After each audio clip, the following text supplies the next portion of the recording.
Guerre des communiqués entre la MONUSCO et le gouvernement congolais. La mission des Nations Unies évoque une violation hier de sa propriété à Kananga par les soldats de l'armée congolaise. Dans un communiqué, le représentant du secrétaire général des Nations Unies condamne cet acte qui viole les accords internationaux. Avis plutôt contraire. Du côté du gouvernement, le porte-parole du gouvernement dément toute intrusion. On assiste à une sorte de jeu de ping-pong dans la gestion de ce dossier qui oppose la MONUSCO à la hiérarchie militaire locale des forces armées de la République démocratique du Congo.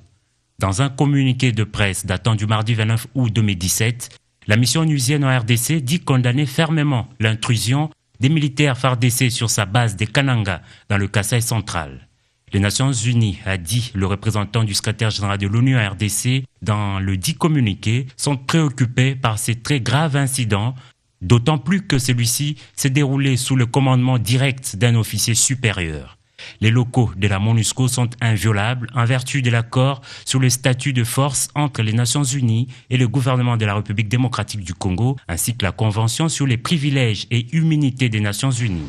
Il y a des mineurs en réaction, le porte-parole du gouvernement de la RDC, s'appuyant sur le rapport de la hiérarchie militaire locale de forces armées de la RDC, dément toute incursion des militaires congolais dans une base de la MONUSCO. Selon Lambert Mende, l'incident aurait concerné des éléments de forces loyalistes poursuivant un individu présumé auteur des tentatives de constitution d'un nouveau groupe armé dans cette région qui sort à peine d'un cycle de violence indicible et qui s'est réfugié dans une base de la MONUSCO en se présentant comme un journaliste. Les deux parties tirant chacune les draps de leur côté, seul un dialogue franc pourra décrisper cette atmosphère tendue.